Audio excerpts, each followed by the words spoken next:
Muy buenas noches a todos los participantes. Vamos a dar comienzo a la sesión que nos convoca el día de hoy sobre el Diplomado en Trastornos del Aprendizaje en nuestro módulo de Neurodesarrollo y Aprendizaje. He salido de la ciudad del Alto a las 6:30 de la tarde y por eso estoy llegando a esta hora. Entonces les agradezco por su comprensión y vamos a intentar tener una sesión de la mejor manera posible. Entonces, como he visto que hay varias personas conectadas, estoy asumiendo que estamos listos para empezar. Así que, ¿qué les parece si comenzamos? Como siempre, las reglas del juego son las siguientes. En cualquier momento donde tengan alguna pregunta, ustedes pueden, por favor, escribir la pregunta en el chat. Y yo voy a ir reforzando algunos conceptos en el chat.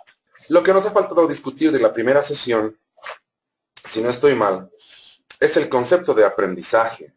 Debemos tener claro el concepto de aprendizaje para que nosotros podamos avanzar en lo que resta del módulo. Entonces, quiero comentarles 3 definiciones de aprendizaje, que son básicamente las mismas que he comentado en la modalidad presencial. El aprendizaje, primero, yo les propongo que lo podamos entender desde la perspectiva conductista. Y desde el conductismo, el aprendizaje es un cambio en la conducta relativamente permanente, producto de la experiencia. Entonces, tenemos que discutir nosotros 3 definiciones de aprendizaje. Y la primera, la que ha cambiado la manera de educar en el mundo, básicamente, la que le ha dado la cualidad de mensurabilidad, es decir, de que el aprendizaje pueda ser medido y evaluado, es esta, la definición del conductismo. El aprendizaje es un cambio en la conducta más o menos permanente, producto de la experiencia.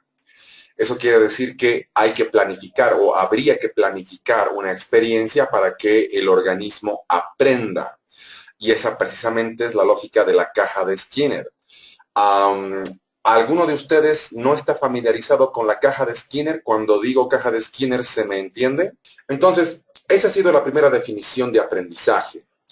Ahora, ¿por qué les comento la primera definición? Porque no es incorrecto. Lo que pasa es que es incompleto, pero no es incorrecto. Pasa que el conductismo es vilipendiado y es insultado, pero por personas que no tienen formación en conductismo. Desde mi experiencia como docente y como profesional, el conductismo sirve. No es la ley, no es un elemento que pueda guiar absolutamente todos los aprendizajes ni todas las intervenciones, pero las leyes del conductismo, como por ejemplo saciedad, privación, refuerzo contingente, extinción, etcétera, realmente sirven. Entonces, y además de que sirven, tiene una importancia histórica. Esta definición de aprendizaje tiene una importancia histórica. Por lo tanto, vamos a considerar esa definición de aprendizaje como parte de la historia. Esa definición es correcta, pero es incompleta. La segunda definición de aprendizaje proviene de lo que en psicología se conoce con el nombre de la escuela cognitiva. Entonces, esa segunda definición de aprendizaje, estimados y estimadas asistentes, proviene de la escuela cognitiva. Ahora podemos hacer aquí un pequeño paréntesis en el sentido de que en la relación actual, digamos, de las neurociencias con otras disciplinas, las neurociencias tienen una relación con las ciencias cognitivas, no con la psicología cognitiva.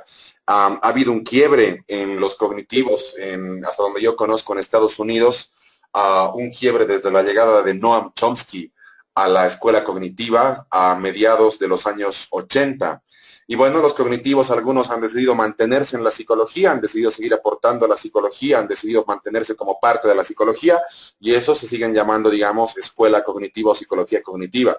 Pero otros han intentado vincular el conocimiento cognitivo con la inteligencia artificial, con el deep learning, con el mindfulness, y por lo tanto ellos dicen que ya no tienen por qué pertenecer a la psicología, que se han vuelto una ciencia independiente, denominada ahora ciencias cognitivas. De todas maneras, la definición de aprendizaje que yo les voy a dar ahora es una definición de la psicología cognitiva. Y la definición de aprendizaje de esta escuela de la psicología, pues afirma que el aprendizaje es el procesamiento ordenado de información del ambiente. Entonces, el núcleo de la segunda definición es ese, el procesamiento ordenado de la información del medio ambiente. Eso significa que como estamos hablando de un procesamiento, tiene que haber un orden. Y eso implica que los distintos procesos cognitivos superiores tienen que ordenarse de una manera determinada para que esa información se procese efectiva y eficazmente. ¿Quisieran que repita algo hasta acá? Puedo repetir, no se hagan ningún problema en preguntar, o simplemente continuamos. ¿Cuál es el orden de esos procesos cognitivos para que nuestro cerebro pueda procesar la información que recibe del medio ambiente y aprender? El orden es el siguiente. Dentro de la escuela cognitiva, básicamente, sin entrar en mucho detalle, pero manteniendo una perspectiva científica sobre el aprendizaje, el orden es ese. Primero, percepción. Segundo, atención. Y tercero, memoria. La información debe pasar por esos procesos cognitivos para que el cerebro produzca el aprendizaje. Ahora, la percepción básicamente consiste en el trabajo coordinado de nuestros 10 sentidos. Después, la atención consiste en filtrar información. Y el tercer proceso cognitivo, la memoria, consiste en almacenar esa información. Entonces, la palabra clave acá, aparte de procesamiento, es almacenamiento, que vendrían a ser sinónimos de aprendizaje. Entonces, cuando se intenta evaluar el aprendizaje desde el punto de vista cognitivo, se plantea actividades para que, digamos, en este caso, los estudiantes puedan procesar y almacenar información y luego esa información almacenada pueda ser expresada por los estudiantes en una evaluación. Es básicamente la lógica de la escuela en los últimos, digamos, 25 años. Entonces, ya tenemos nosotros algunas definiciones, primero desde la escuela conductista y después desde la escuela cognitiva. Pero si bien son definiciones correctas, son definiciones que ocurren, son definiciones que están vigentes ahora, el aprendizaje es, desde las neurociencias, es más que la modificación de conducta y es más que el procesamiento de la información. ¿Qué es el aprendizaje desde las neurociencias? Y nosotros, para poder tener una definición de aprendizaje desde las neurociencias, yo les voy a pedir a ustedes que de manera muy sucinta, de manera muy resumida, puedan escribir en el chat una propia definición de aprendizaje. ¿Qué entienden ustedes que es aprendizaje? E intenten definir, no es una regla, pero intenten definir aprendizaje sin utilizar elementos conductistas o elementos cognitivos. A ver cómo nos va. Nos daremos 3 minutos para que hagan eso, exagerando. Por favor, les espero con sus definiciones de aprendizaje. Entonces, Carmen Rosa define al aprendizaje como la capacidad de almacenamiento de información. Es una definición que hace alusión a un proceso del aprendizaje, ¿no? Una parte del aprendizaje es almacenar información. Entonces, estamos en el camino correcto, pero de todas maneras es una definición de alguna manera incompleta. Verónica dice, es el resultado de las experiencias que desarrollan capacidades y habilidades. Pero necesitamos acá nosotros, en la definición de Verónica, incorporar más elementos. Está claro que una experiencia puede desarrollar capacidades y habilidades, siempre y cuando sea una experiencia de aprendizaje, porque hay otras experiencias que más bien reducen las capacidades y habilidades de las personas. Litsi afirma que el aprendizaje es la comprensión del procesamiento de la información. ¿Cómo yo te ayudo, Litsi? Para que el ser humano comprenda, uno de los primeros pasos es poder comparar la información nueva con la información antigua en un proceso cognitivo que se llama concentración. Y además la comprensión vista desde el punto de vista de la cibernética de segundo orden implica la estructuración de una propia verdad. Por lo tanto, yo qué cosa encuentro, digamos, en la definición. Encuentro que ante la misma información los estudiantes deberían comprender lo mismo. Verónica opina que el aprendizaje es la comprensión e interiorización de la información exterior, pero sería interesante que podamos decir qué significa el término interiorizar, porque, por ejemplo, estos dos verbos, interiorizar e introyectar, ¿sí? No tienen definición en neurociencia, o sea, no existen. Tal vez existen en otras ciencias. Goya, creo que no estabas conectada a la última sesión, me parece, así que te doy igual la bienvenida. Goya dice, el aprendizaje es el conocimiento de algo que me sirve para vivir mejor. Pero ¿qué pasa si lo que vos aprendes que te sirve a vos para vivir mejor, justamente es algo que le sirve a o que no le sirve a tu prójimo y que por lo tanto más bien empeoraría su existencia. Vas a disculpar Hilding o Heiling, no sé cómo se pronuncia, pido nuevamente mil disculpas. Dice, el aprendizaje es todo aquello que recabamos del entorno, de las experiencias y que nos ayudan en nuestra vida diaria. No es del todo cierto, estimado o estimada, no sé si eres varón o mujer, así que porfa en el chat dime, porque te quiero dar el lugar que te corresponde, por supuesto, por eso ahí te estoy molestando con esos datos. Pasa que el cerebro tiene que olvidar para volver a aprender. Entonces, es imposible recabar toda la información del entorno y almacenarla en como si fuera el cerebro una computadora. El olvido es un proceso homeostático, significa que el cerebro debe olvidar para que al día siguiente pueda volver a aprender. Entonces podemos aclarar ese punto más adelante. Mika dice, es el proceso de adquisición que tenemos por medio de nuestra experiencia, el cual nos permite desarrollar nuestras capacidades. Nada mal, tenemos una definición que se está acercando, digamos, a lo que nosotros queremos, pero es una definición de alguna manera muy diseñada hacia la educación, así que vamos a complementarla. Después me opina Melissa, después me opina Ninoska. Gildy o Gildy. Buena onda, bienvenida, Gildy. Entonces, yo creo que las definiciones que han dado ustedes son definiciones correctas, ¿sí? Son definiciones correctas, son definiciones además que han sacado su experiencia. Entonces, lo que les voy a proponer ahora es un complemento a la definición que ustedes han dado. Una manera de ampliar las definiciones que ustedes tienen.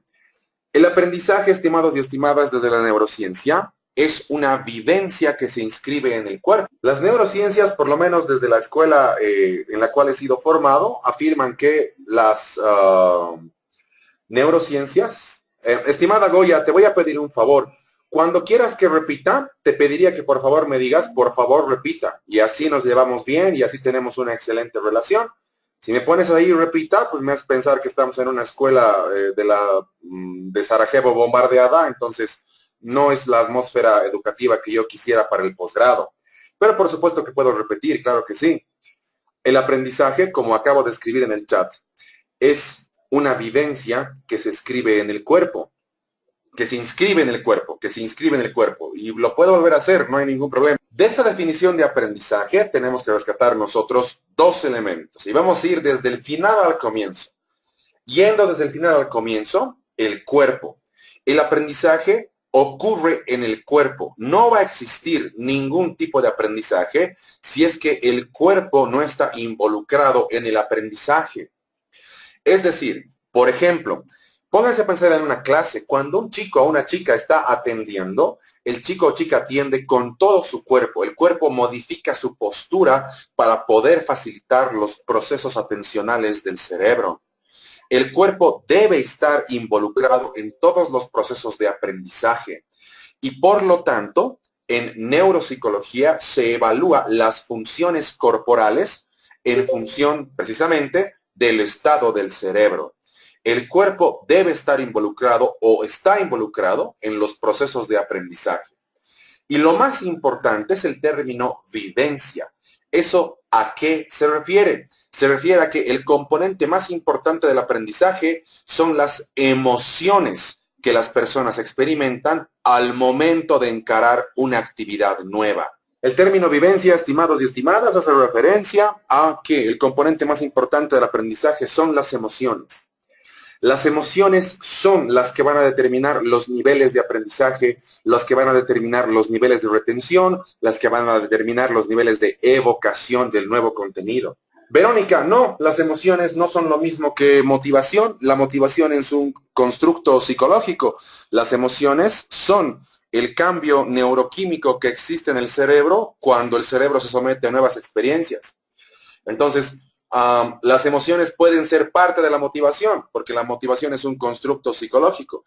Y además, en términos, digamos, de lo que yo conozco, la motivación permite que el ser humano compita. Las emociones permiten que el ser humano se adapte. Cuando las neurociencias han definido las emociones, les han dado una función específica a las emociones, que es la función de adaptación. Pero además las neurociencias han dado cuenta de que el primero que ha hablado con respecto a que la función de las emociones es adaptativa, había sido Piaget, estimada Verónica. Excelente, entonces continuamos y vamos a inaugurar nuestra presentación con la primera diapositiva. Lo que tienen ustedes acá es un un gráfico de cómo en teoría, cómo en una situación, digamos, relativamente ideal, cómo en una situación donde las variables estén con relativo control, debería desarrollarse normalmente el cerebro. Entonces, la gráfica no es para nada difícil de interpretar. Es una gráfica que en vez de mostrarte teoría, teoría y teoría, pues he obtenido esta gráfica de los estudios de la Organización Panamericana de la Salud, una vez que esta organización se ha dedicado a estudiar el desarrollo de la infancia. Entonces, espero que en su pantalla se pueda ver bien los colores. Lamentablemente en mi pantalla está todo amarillo, entonces no se pueden distinguir bien las líneas de los colores, pero asumo que en la suya sí se puede. Entonces, es importante que ustedes consideren, por ejemplo, uno de los conceptos más importantes de esta gráfica es el último, el que está abajo, que la verdad no noto el color de línea que tiene. Si me ayudan, pues sería muy bueno en el chat, que es el concepto de mielinización, que en mi pantalla está como verde o como anaranjado. Bueno, amarillo no, aquí no se ve amarillo, pero en la suya sí asumo que se ve amarillo. Les agradezco. Entonces, la mielinización, imagínense cómo es uno de los elementos del desarrollo del cerebro que comienza en lo más bajo, en lo casi más nulo, de 0 a 8 semanas, y se incrementa con una fuerza brutal desde la lactancia hasta la edad adulta. ¿Sí? Entonces, miren, estimados, me avisan por el chat si quieren algún tipo de refuerzo con respecto a la mielinización, pero antes de eso tienen que saber lo siguiente. Los seres humanos tenemos neuronas entre 4 y 7 semanas después de haber sido concebidos.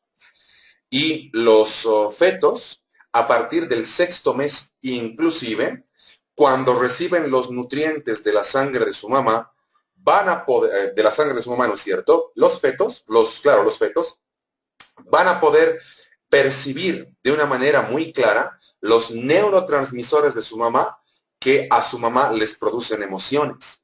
Por lo tanto, literalmente es posible que el feto sienta casi lo mismo que su mamá.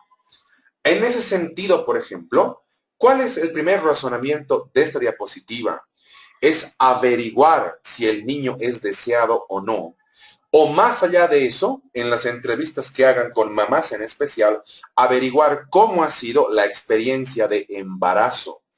Una experiencia de embarazo relacionada con emociones positivas y con una buena nutrición nos va a dar a un recién nacido con un peso de por lo menos 2.800 gramos. ¿Por qué nos interesan los 2.800 gramos? Porque por debajo de los 2.800 gramos al momento de nacer, el coeficiente intelectual de ese niño cuando sea adulto nunca va a ser superior al 90. Y la media es 100. En cambio, cuando tú combinas una experiencia de embarazo con emociones muy positivas, más una muy buena nutrición, vas a tener un recién nacido con por lo menos 2.800, 2.900 gramos. Y por lo tanto, el peso al nacer va a determinar el coeficiente intelectual de una persona adulta, de por lo menos 100 puntos o alrededor de los 100 puntos de coeficiente intelectual. Así es, Goya, de 0 a 100 es porcentaje. Ya me dirán ustedes si ya conocen el concepto de mielinización. Tal vez lo han visto el anterior módulo. Muy buena onda. Como ya conocen el concepto de mielinización, podemos hacer lo siguiente con nuestra diapositiva. Podemos considerar a la mielinización como uno de los elementos de desarrollo psiconeuronal más importantes en el desarrollo normal del cerebro. Ahora, esa mielinización, ¿de qué va a depender? Entonces, yo te propongo dos posibilidades, ¿sí? Y ustedes pueden argumentar cuál o cuál. La mielinización dependerá de los cuidados que reciben la madre y el bebé, digamos, por parte del padre, o dependerá de el nivel de nutrición del lactante. ¿Qué opinan?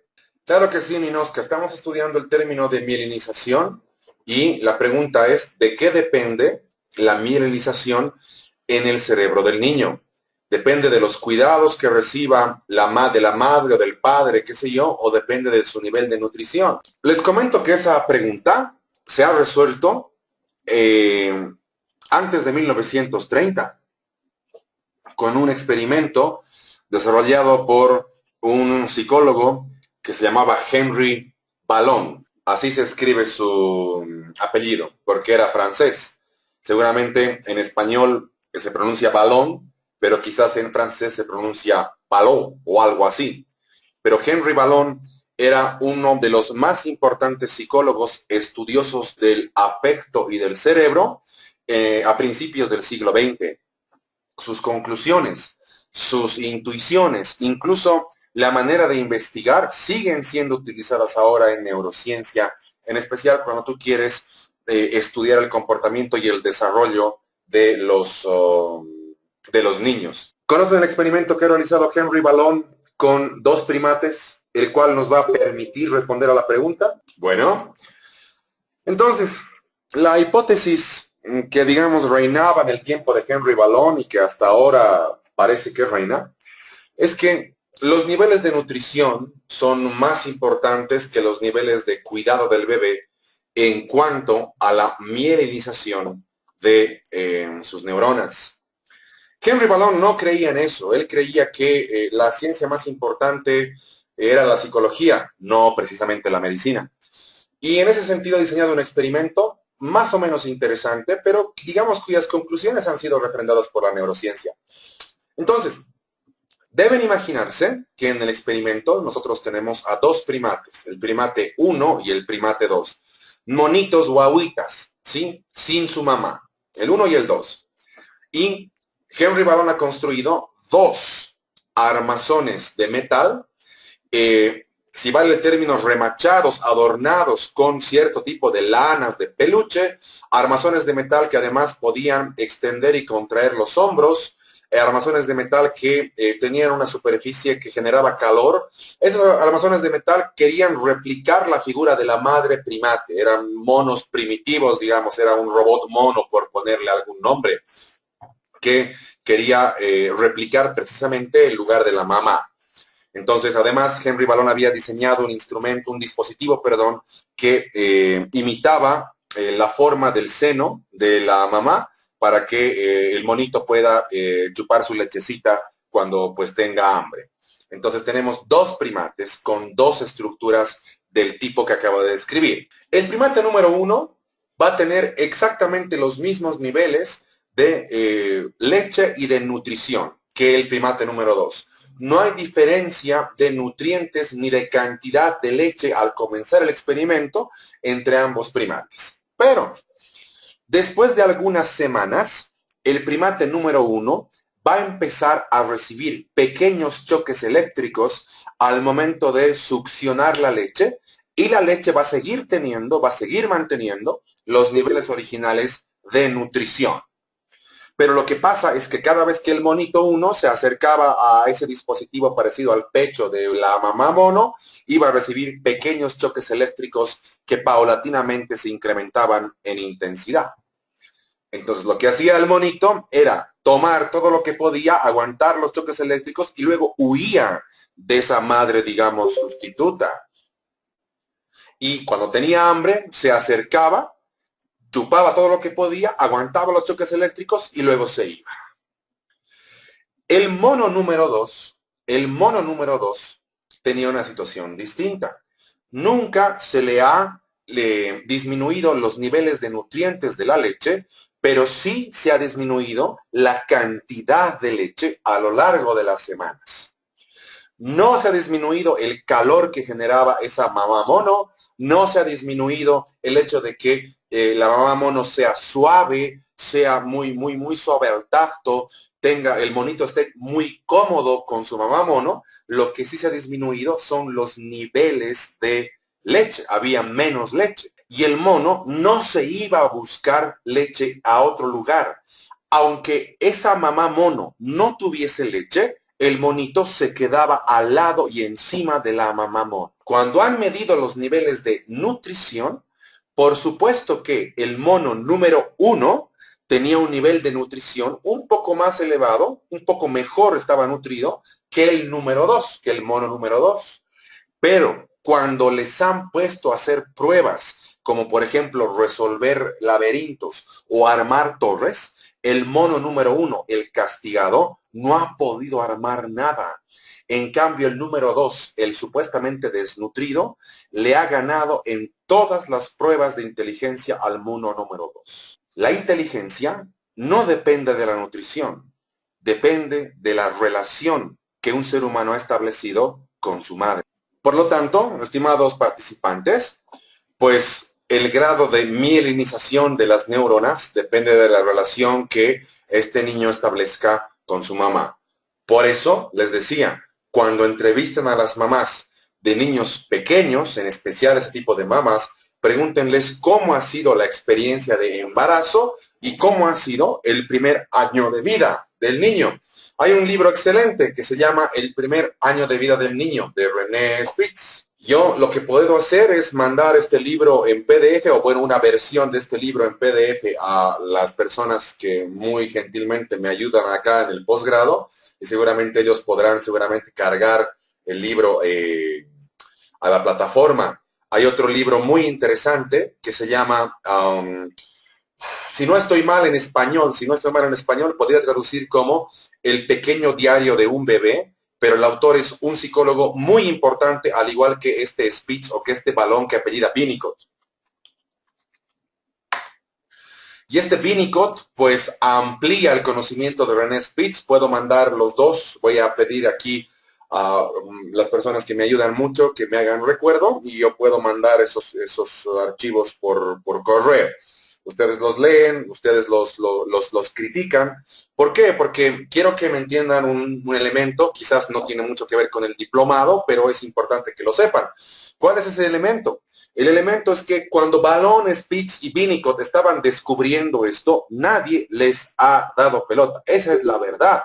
¿Por qué? Porque ellos han descubierto esto entre 1920 y 1935.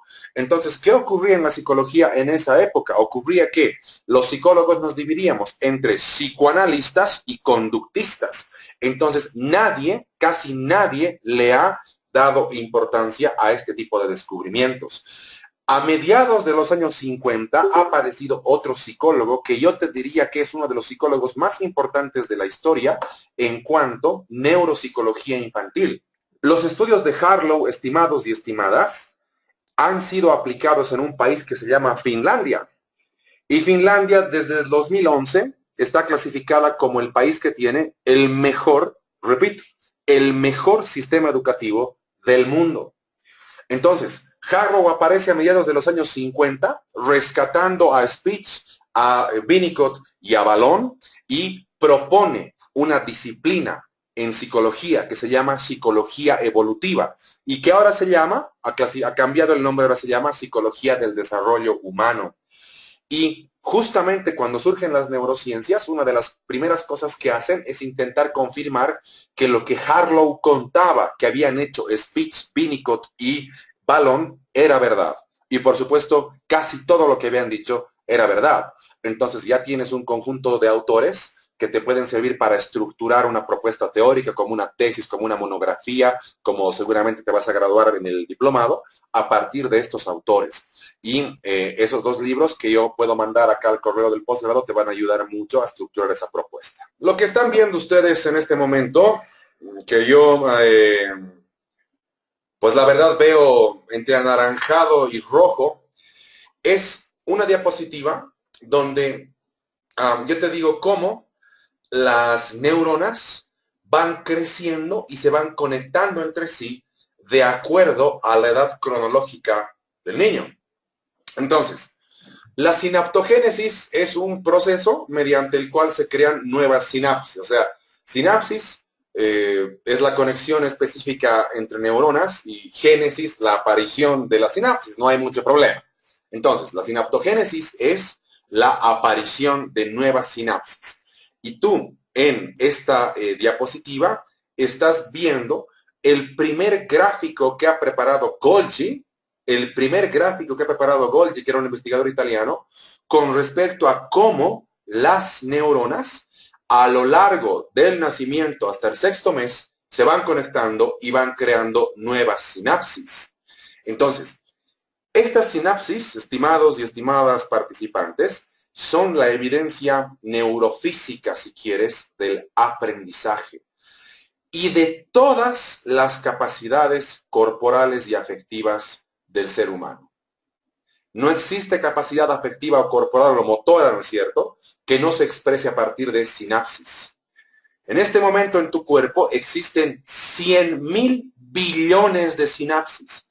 Hay más sinapsis en tu cuerpo que estrellas conocidas en el universo.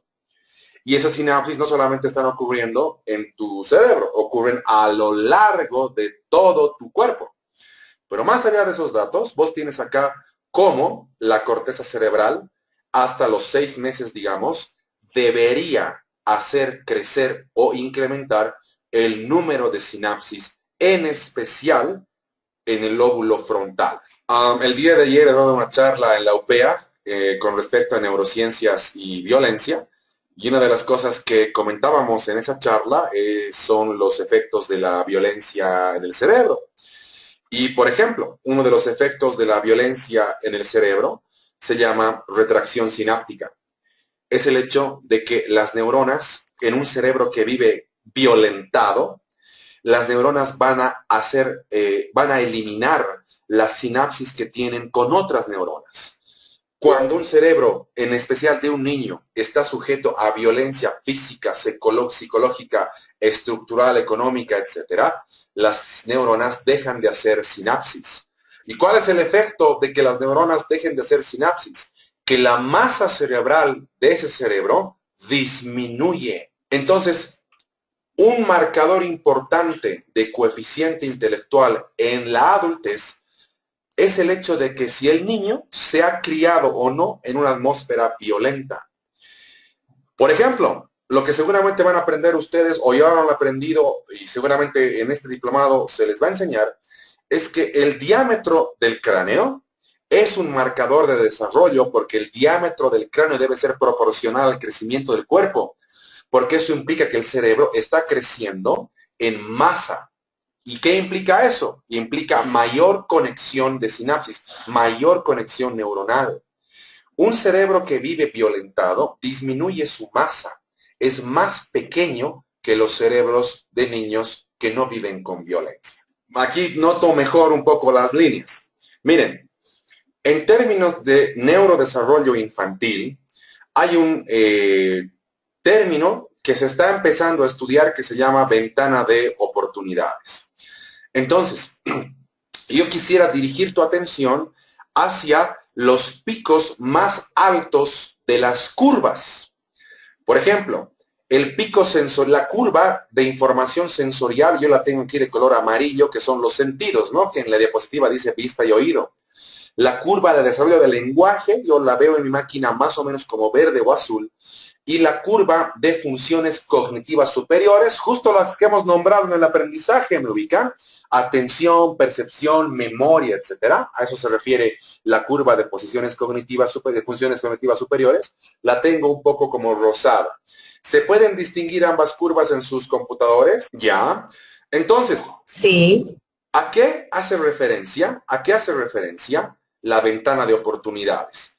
Tienes que hacer, digamos, una línea desde el punto más alto de la curva hacia abajo, hacia el eje X, para que vos me digas, bueno, mire, la ventana de oportunidades, por ejemplo, de las funciones cognitivas superiores, ¿a qué edad se encuentra? Sí, puede ser entre 1 y los 2 años, entre 1 y los 2 años para el desarrollo de las funciones cognitivas superiores. Del lenguaje, por ejemplo, ¿cuál sería su ventana de oportunidades?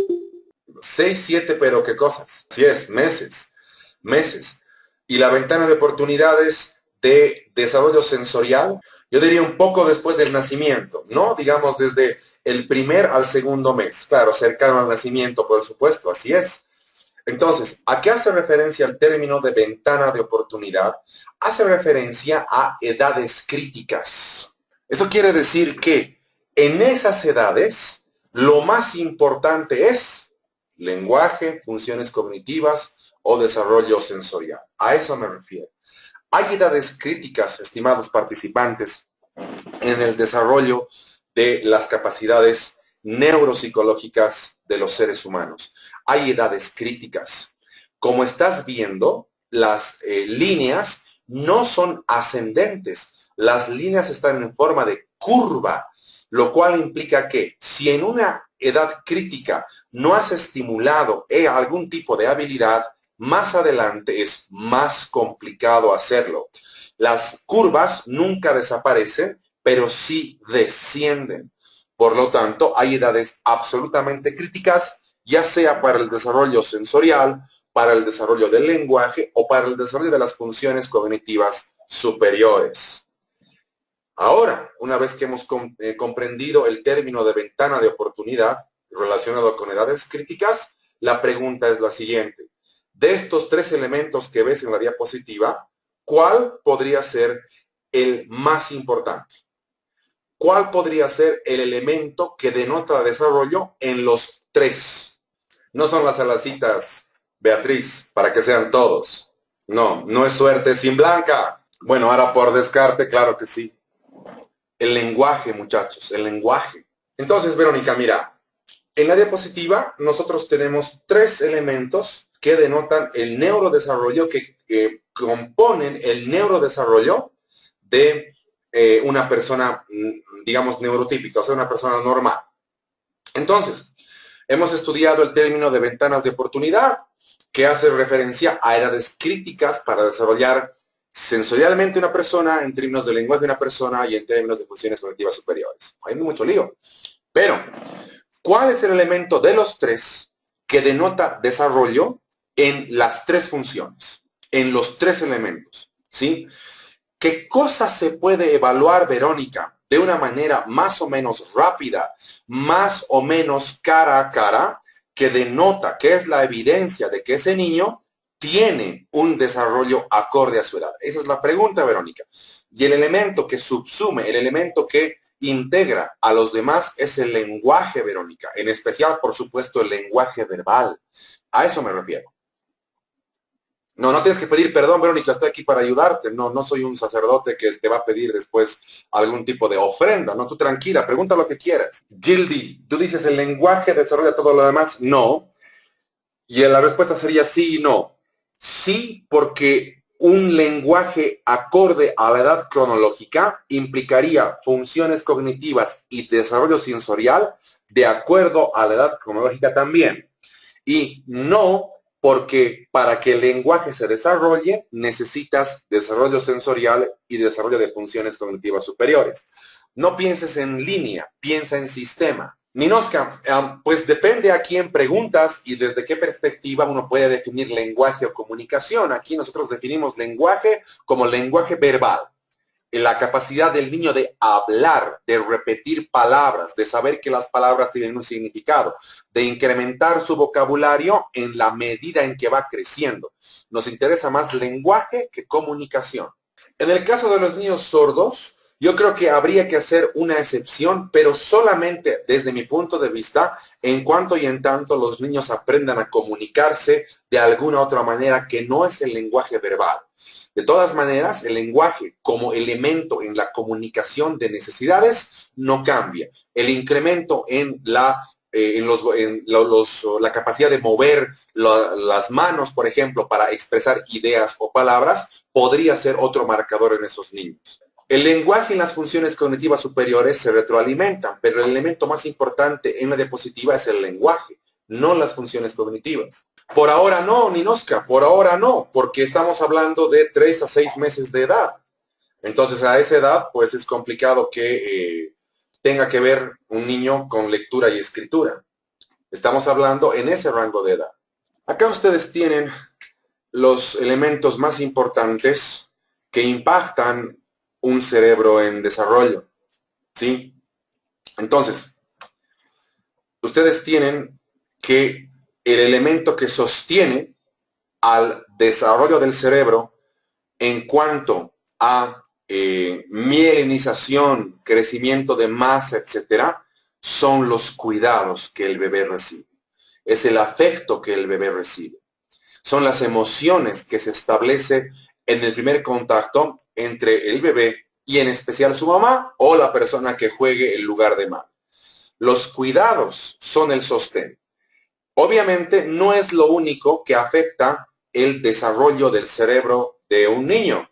Tienes también el estrés, que se coloca en la diapositiva, que son enfermedades intercurrentes.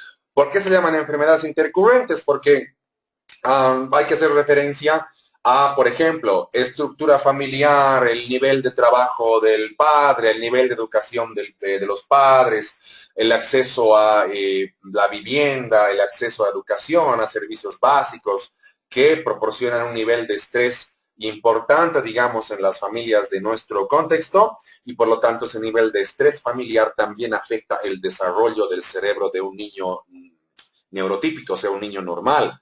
Por supuesto que también tienes los nutrientes, leche materna, hierro, y dentro de los nutrientes esenciales tienes fósforo, tienes calcio, tienes sodio, etcétera. Pero lo más importante, lo que sostiene el desarrollo del cerebro de un niño, son los cuidados que este niño recibe, cuidados en términos afectivos. Y debajo del término cuidado, te propongo dos ideas. Te propongo maltrato infantil y te propongo estimulación inapropiada. Vamos a empezar por abajo, por lo último, por estimulación inapropiada. ¿A qué hago referencia con estimulación inapropiada? Me refiero al hecho de no respetar los ritmos individuales de desarrollo. A eso me refiero. Me refiero a que durante mucho tiempo los clínicos y los especialistas en desarrollo evolutivo decían: a tal edad tal cosa si no está enfermo, a tal edad tal otra si no está enfermo, a tal edad, tal edad, tal edad. La estimulación inapropiada consistía entonces, y sigue consistiendo además, en no respetar los ritmos individuales de desarrollo. Cada cerebro es único, por lo tanto, a cada cerebro, le va a tomar un tiempo largo o corto adaptarse a nuevas situaciones. Por lo tanto, lo que se debe respetar de un niño son sus ritmos individuales de desarrollo y entender el desarrollo en función de lapsos de tiempo, no en función de edad cronológica específica. Por ejemplo, para que un niño pueda aprender a leer y escribir, necesita entre 4 y 12 meses.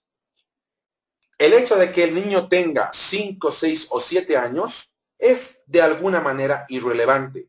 Lo importante no es la edad cronológica específica, lo importante es entender el desarrollo en función de lapsos de tiempo para respetar el ritmo individual del desarrollo. Y por otro lado, vos tienes maltrato infantil, lo que comentábamos antes. Un cerebro sometido a violencia, un cerebro sometido a desnutrición, un cerebro de un niño sometido no solamente a violencia y desnutrición, sino también que un cerebro sometido a violencia cultural, porque somos una cultura enemiga de la infancia, porque las madres, en especial las madres más jóvenes, no pueden ir a su trabajo con sus hijos, porque los varones que están criando a sus hijos no saben a quién dejar con sus hijos, porque sus hijos no pueden estar en el trabajo, porque no les dejan, porque les descuentan, etcétera. Todo eso es maltrato infantil, no solamente el hecho de pegar a un niño, no solamente el hecho de pegar a un niño es maltrato infantil. En ese sentido, todos los elementos sociales, políticos, económicos que maltratan a los niños afectan su desarrollo cerebral. Melissa, por lo menos en mi formación, estimada Melissa, es complicado definir lo que es la sobreestimulación, porque debido a los horarios de sueño de un niño, es complicado sobreestimularlo porque se va a cansar. Entonces, vos puedes jugar con el niño o puedes llevarlo a pasear y en algún momento se va a dormir. Entonces, no podría entender el término sobreestimulación en edades tempranas, pero sí el término estimulación inapropiada. En esta diapositiva te propongo un razonamiento por parte de las neurociencias. El razonamiento es el siguiente, que la experiencia temprana puede modificar la anatomía del desarrollo cerebral. No, Ninoska, la estimulación multisensorial es un tipo de estimulación temprana. El razonamiento más importante en la diapositiva es que la experiencia temprana puede modificar la anatomía del desarrollo cerebral. ¿Eso qué cosa quiere decir? Quiere decir que lo que va a modificar la arquitectura de nuestro cerebro, aquello que va a hacer o rediseñar la arquitectura cerebral y, por supuesto, el funcionamiento del cerebro son las primeras experiencias que el niño, pues, vivencia, en especial con su madre.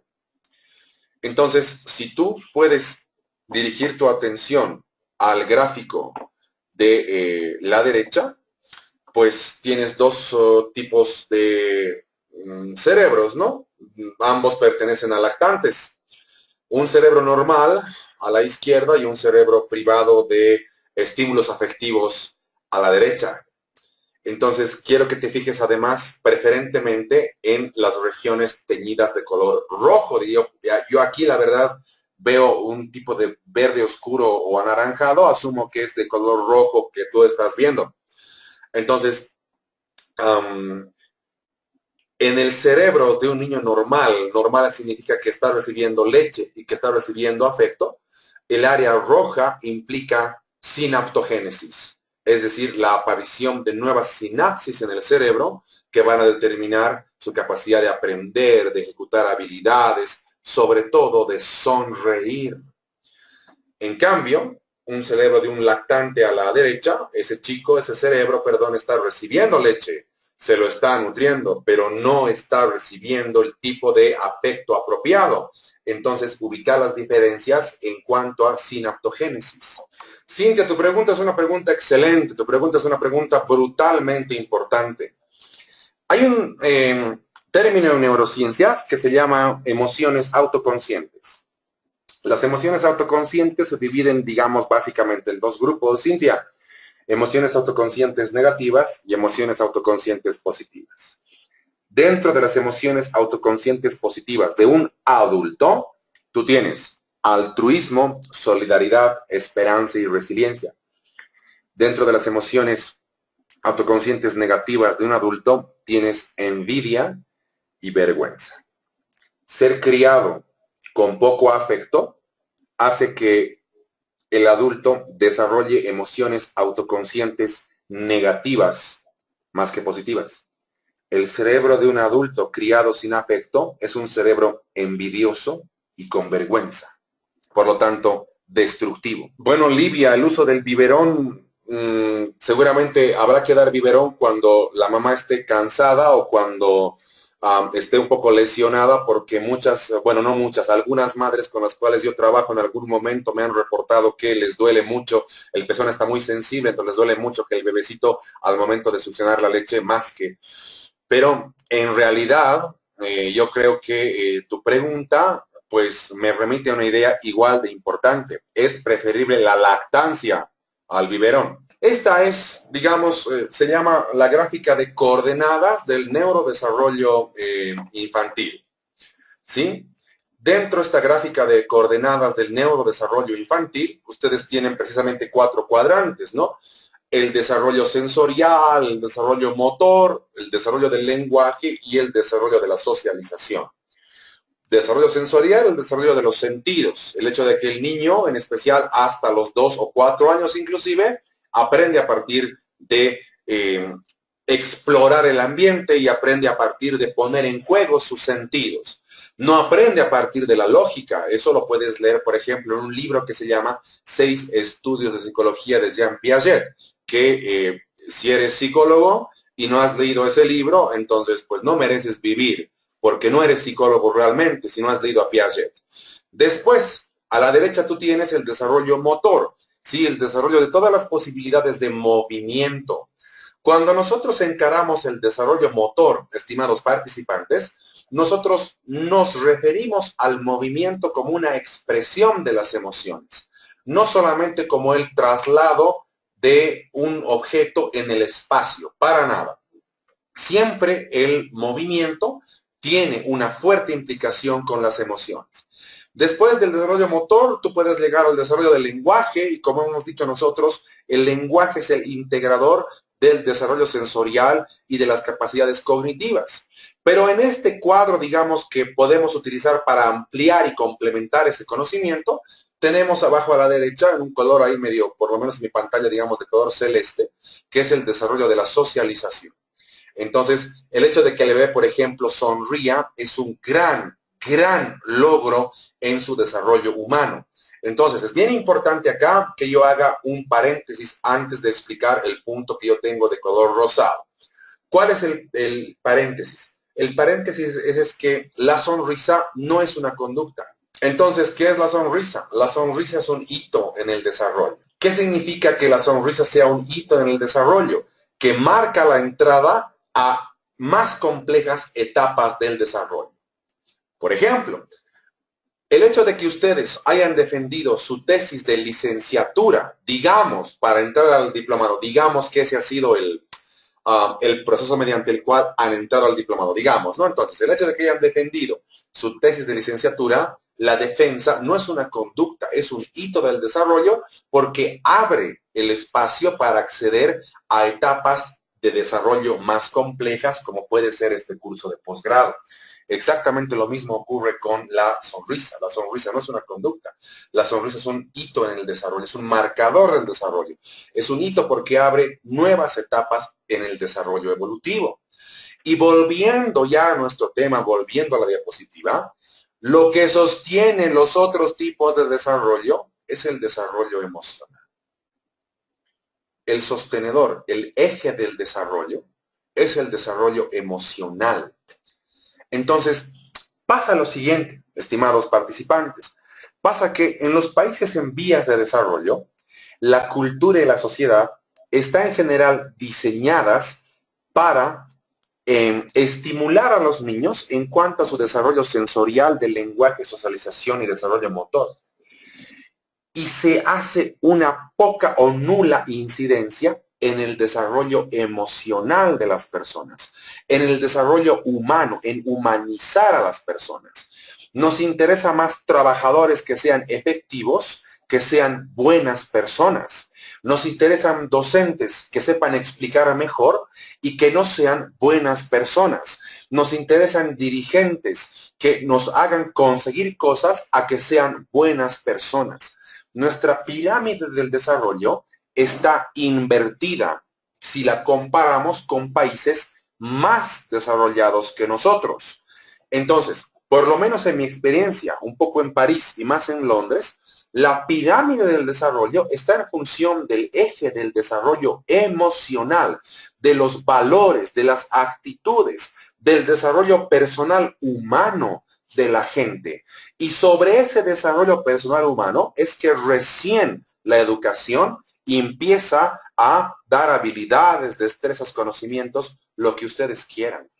Entonces, uno de los puntos bien importantes, por lo menos para mí como docente del pregrado en psicología, es no solamente transmitir conocimientos, sino también intentar que el psicólogo de alguna manera entienda que vale la pena ser buena persona. ¿Por qué? Porque una buena persona sin recursos psicológicos tal vez no se desarrolle bien. Una persona que no es buena persona, pero con excelentes recursos psicológicos, siempre va a buscar el poder, la dominación, el sometimiento. En cambio, por lo menos en mi carrera, una combinación entre buenos recursos psicológicos más buena persona es una combinación de éxito. Y eso es lo que no tenemos en la formación del psicólogo en las grandes universidades en Bolivia. No hay un énfasis importante en su desarrollo humano emocional. Entonces acá en esta nueva diapositiva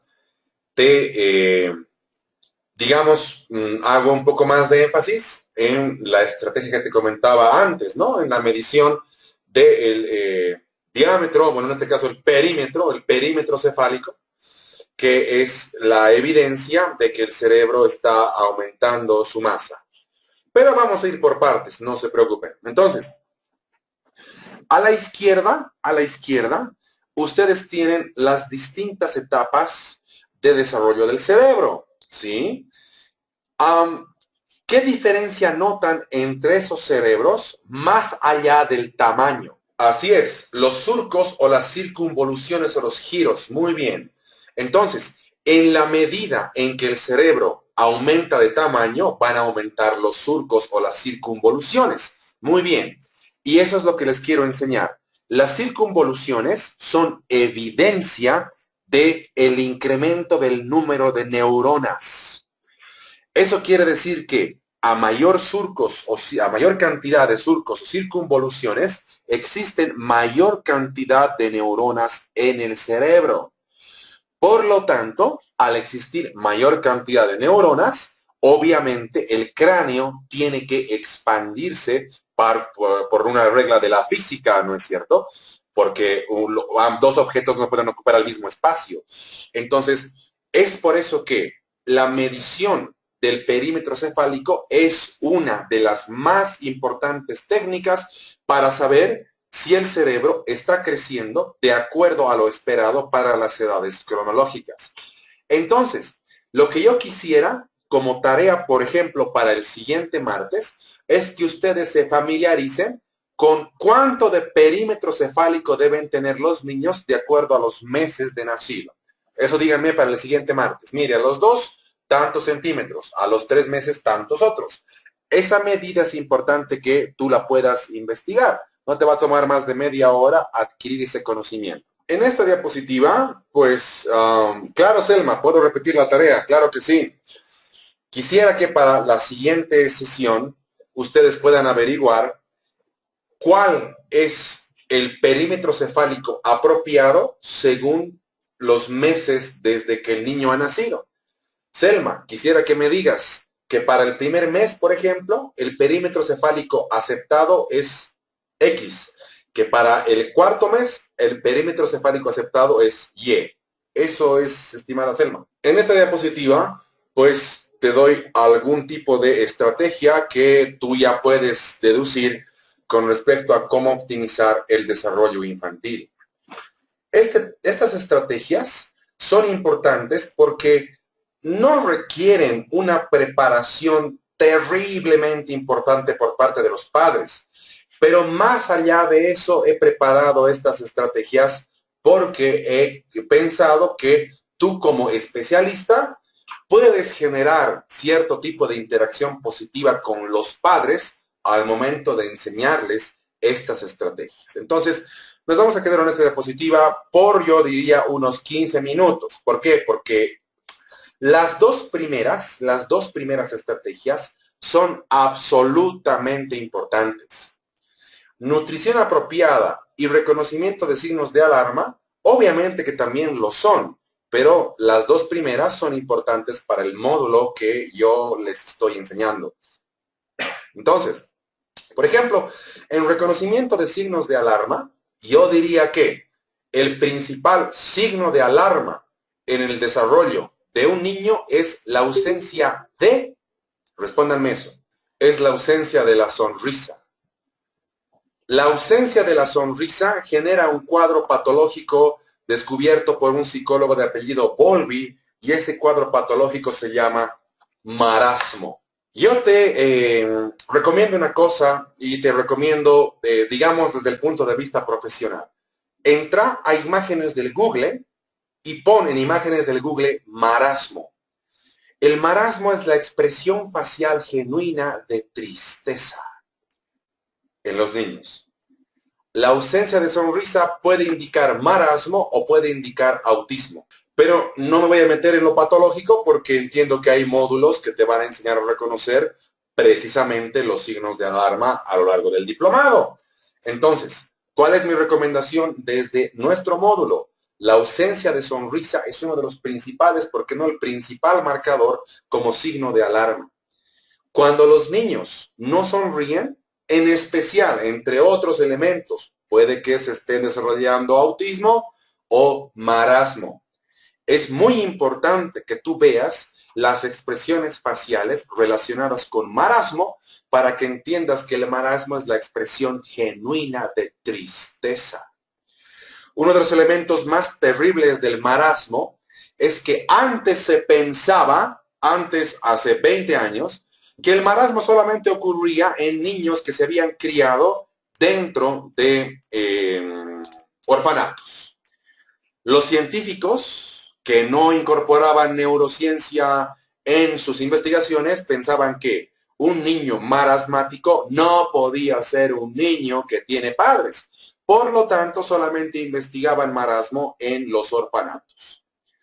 Poco a poco se han dado cuenta de que no todos los niños en el orfanato tienen marasmo. La gran mayoría sí, pero no todos.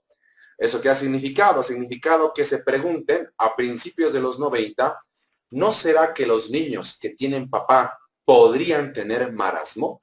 Y la respuesta es sí. ¿Qué niños en especial pueden tener marasmo? Los niños de padres muy jóvenes, en especial. Verónica, lo que vos tienes que hacer es llevar a tu niña con un psiquiatra infantil.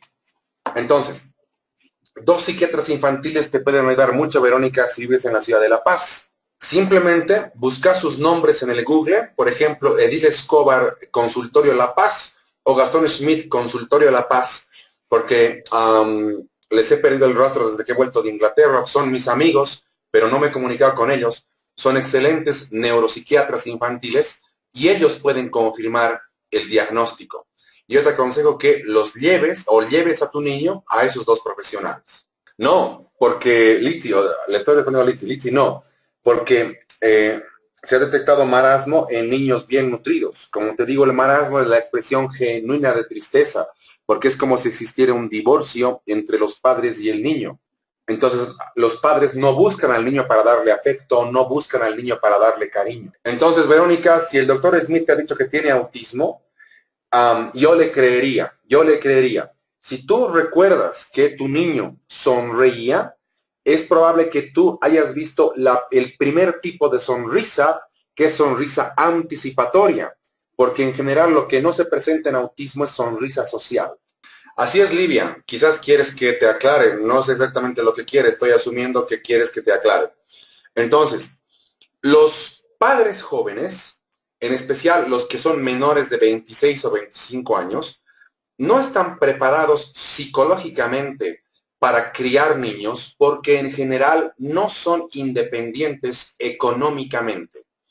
Desde el punto de vista de las neurociencias del afecto y de la construcción de afecto de un ser humano es emocionalmente independiente cuando tiene independencia económica y puede mantenerse a sí mismo. Suponiendo que tengamos una pareja de personas jóvenes, como por ejemplo 24, 25 años, o como las parejas que yo por lo menos en mi experiencia veo en el teleférico subir y bajar del alto, que son básicamente niños con guaguas, esas personas jóvenes no se mantienen a sí mismas económicamente. Yo diría eso. Y por lo tanto carecen de la estructura psicológica necesaria para criar hijos. ¿Y eso qué implica? Implica que la interacción con el hijo está en función de aislarlo y está en función de olvidarse de que son papás. Entonces les van a poner un video, cualquier película, para olvidarse de que son papás. Les van a entregar la tableta, jugar, haz lo que quieras con esta tableta para olvidarse de que son papás. Los jalan, los empujan, los botan en el minibús. A ese tipo de interacción me refiero. No es una interacción afectivamente adecuada. Y por lo tanto, ese niño que es producto de un matrimonio de personas muy jóvenes tiene más chances de desarrollar marasmo. En realidad, estimada Goya, es importante que el embarazo sea deseado, pero aún más importante que eso es que las anticipaciones parentales, en especial de la mamá, hayan sido positivas, hayan sido constructivas. Les quiero contar un elemento. El elemento es el siguiente.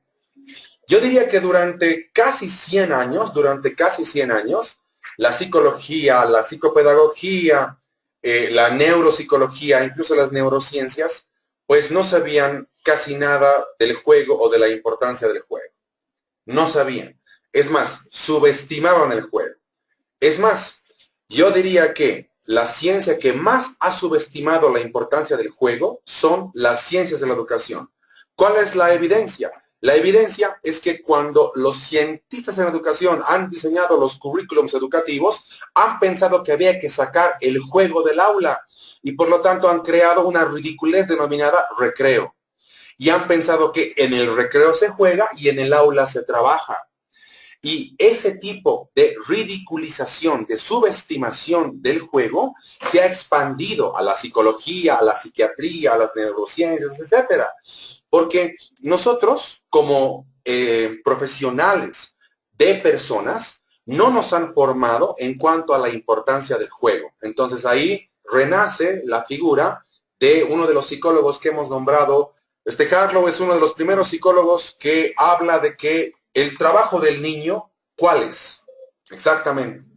El trabajo del niño es jugar. Por ejemplo, si nosotros recurrimos a una ciencia que se llama biología evolutiva, les contaba, si, a ver, no estoy leyendo lo que dice Ninoska. Aquí está, aquí leo. Así es, Ninoska. Y ¿sabes qué? No solamente es importante porque el niño aprende, sino también porque si nos preguntamos qué cosa aprende el niño, una respuesta en términos evolutivos es que el niño aprende a sobrevivir. En términos evolutivos, por supuesto.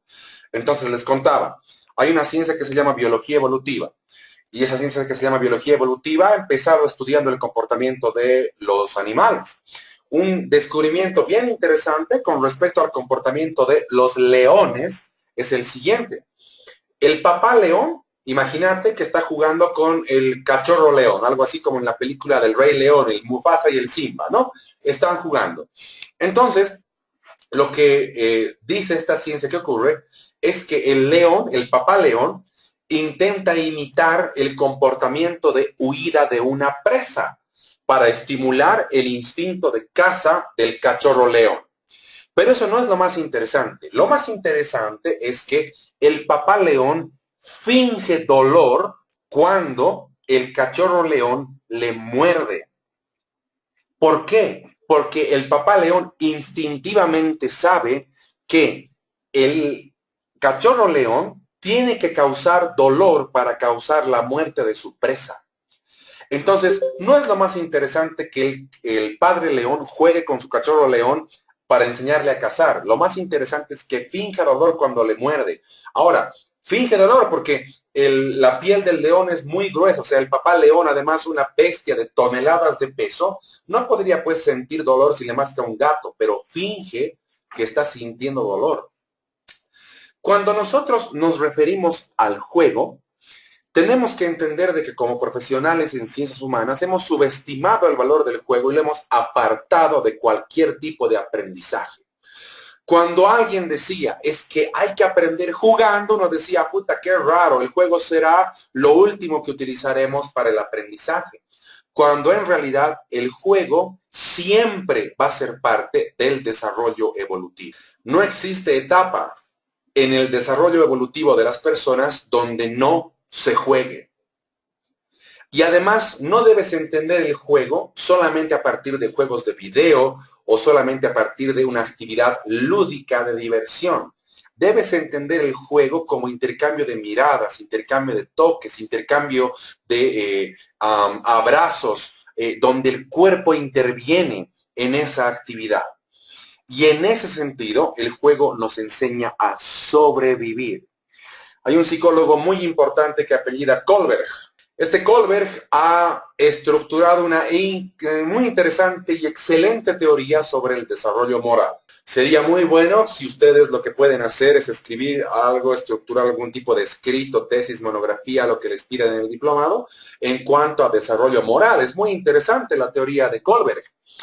Y en la teoría de Kohlberg sobre desarrollo moral, él ha llegado a la conclusión de que las personas en edad adulta, las personas en edad adulta que son más apegadas a las reglas de la moral, es decir, las que menos hacen trampa, las que menos toleran la corrupción, las que creen en el mérito, por ejemplo, han tenido un gran tiempo de juego cuando eran niños, en especial juego con sus padres. Por supuesto, Litsi, en el juego intervienen todas las emociones y el juego es constructor de las emociones. Ahora, hay distintos tipos de juego que un niño puede experimentar. Por ejemplo, el juego corporal individual es un tipo de juego exploratorio de su propio cuerpo. Otro tipo de juego, por ejemplo, es el juego simbólico, donde el niño juega como si fuera un médico, como si fuera un futbolista, etcétera. Se imagina qué es o le da un uso a los objetos que no es natural para los objetos. Eso también se llama juego simbólico, como por ejemplo un lápiz puede ser un misil, aquí en el escritorio, digamos, veo, ¿no? Una engrampadora, puede ser una nave, etcétera. Eso se llama juego simbólico, el juego como sí. Otro tipo de juego es el tipo de juego de construcción, donde el niño, a partir de, yo diría, de los 3 años y medio, ya puede construir torrecitas, puede poner cubitos uno encima del otro u objetos, ¿no? Se llama juego de construcción. Y además cada juego, cada tipo de juego, incrementa un tipo de habilidad cognitiva. Es muy importante entender de que la interacción con los padres y el juego van a construir la estructura cognitiva del adulto. Por lo tanto, por ejemplo, si tú tienes un adulto, o sea, más allá de las profesiones, si tienes un adulto que es flexible en términos cognitivos, si tienes un adulto que acepta otro tipo de opiniones y además es empático con la gente, significa que ha jugado de niño. Ninoska, el juego sí, el juego podría dividirse por edades. Por ejemplo, el juego de construcción es más común desde los 4 años en adelante. El juego corporal exploratorio es el primer tipo de juego. Entonces, además vos lo ves en un término que se llama reacciones primarias y secundarias, que también lo estudia Piaget, que aparece desde el primer mes de vida, por ejemplo. El juego simbólico aparece, yo diría, desde los 3 años incluso. El juego exploratorio corporal, Ninoska, si eso te refieres, es iniciando la vida. El hecho de que el niño juegue con sus manitos, mirando sus manitos, o haciendo sus piecitos como si fueran unas ranitas, estirándolos y, digamos, encogiéndolos. Un adulto empático con las necesidades de los demás, un adulto que es cognitivamente flexible y además un adulto que puede tolerar otros puntos de vista. La base de esos procesos cognitivos, la base de esas cualidades cognitivas, está en el hecho de que ese niño ha jugado con sus padres. Cuando, por ejemplo, a ver, una cosa es muy importante, ¿no? Imagínense una cosa, imagínense ustedes que conformamos una brigada de felicitación a los padres, ¿no? Salimos un fin de semana a lugares donde existen padres y niños jugando. Puede ser, digamos, en mi caso, lo que yo veo, digamos, el Multicine de La Paz. Y somos la brigada de felicitación de los padres. Entonces, ¿a qué tipo de padres vamos a felicitar? A los que están jugando con sus hijos de manera corporal, abrazándolos o alzándolos, o a los que le han dado la tablet a la guagua para que la guagua deje de fregar la existencia. ¿A cuál? ¿Y por qué tendríamos que felicitar a los que juegan corporalmente? ¿Qué razón podrían dar? Pero la interacción, ¿qué efectos tiene en el cerebro? Tienen razón, por eso les pregunto, la interacción, ¿qué efectos tiene en el cerebro? La interacción corporal, ¿verdad? No la interacción de otro tipo. La interacción corporal, el toque, el placer del juego mieliniza el cerebro. Quisiera conocer, por favor, sus impresiones con respecto a lo aprendido en esta sesión. Si tienen alguna pregunta, algún tipo de observación o comentario, quisiera que dediquemos los últimos minutos de nuestra sesión a que ustedes puedan expresar su postura con respecto a lo que estamos aprendiendo. Cintia, es una pregunta muy interesante. Hay evidentemente una diferencia conceptual entre plasticidad cerebral y neuroplasticidad. Ambos elementos se refieren básicamente a lo mismo, ¿no? A ver, la plasticidad se refiere al hecho de que las neuronas puedan conectarse entre sí a partir de crecer de tamaño, en especial en la parte de sus dendritas. O sea, plasticidad significa conexión neuronal, el incremento de la mayor cantidad de conexiones neuronales en la superficie del cerebro en especial. Pero el término plasticidad cerebral pertenece a la psicofisiología. El término neuroplasticidad pertenece a las neurociencias. ¿Cuál es la diferencia?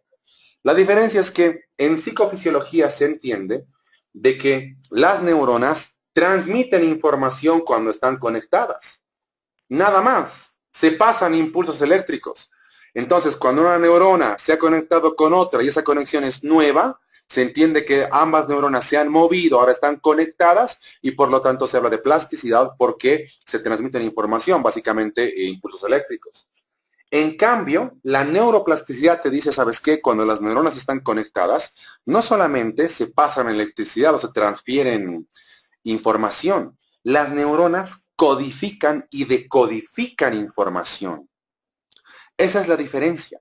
Hay un tipo de comunicación de las neuronas que no solamente consiste en impulsos eléctricos o en neurotransmisores, consiste en descifrar el mensaje de la neurona presináptica. La neurona postsináptica no solamente debe recibir electricidad de neurotransmisores de la neurona presináptica, debe recibir información y saber decodificar esa información.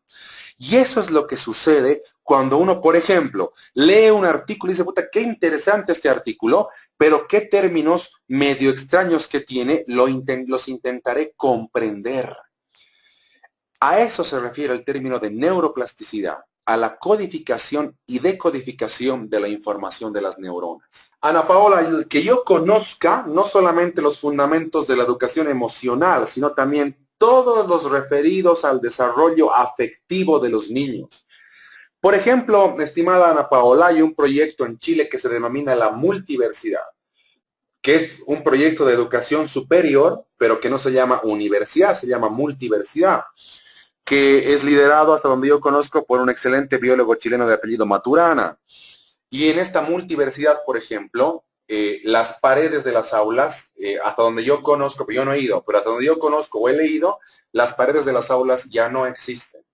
No se puede educar más a la gente cuando la pared es de ladrillo. La gente vive en ese cuarto, no se educa en ese cuarto. Por ejemplo, ¿sabes qué, Ana Paula? Una de las principales desventajas del sistema educativo que tenemos nosotros es que el docente es percibido por los estudiantes como un enemigo, como alguien al cual hay que gambetearlo, como alguien al cual hay que engañarlo, como alguien al cual hay que vencerlo. Entonces, en Finlandia y en Chile, por ejemplo, en ese proyecto que se llama Multiversidad, el docente es aliado del conocimiento. El docente interactúa con los estudiantes, el docente tiene grupos de WhatsApp con los estudiantes, páginas de Facebook, y se crea conocimiento más que se imparte conocimiento. Y además uno de los elementos más importantes del sistema educativo en Finlandia, que un poco se replica en Inglaterra, es que el 70% del tiempo que pasan los niños en la escuela lo pasan en las praderas, no lo pasan en las aulas. Bueno, espero haber resuelto la mayoría de las preguntas que me han escrito por el chat. Les deseo una muy buena noche. La siguiente sesión vamos a comenzar desde acá. Espero que el contenido además, pues por supuesto, tiene que ser debatido, tiene que ser cuestionado, pero estamos, digamos, yo diría, estamos en el camino correcto. Así que les mando muchos saludos, se cuidan el fin de semana, nos estamos viendo el martes y si ustedes tienen pues algún tipo de comentario o de vivencia, es importante que lo manifiesten acá en el chat, así me organizo mejor para responder, ojalá, a todos. Les deseo muy buenas noches, me despido, hasta luego.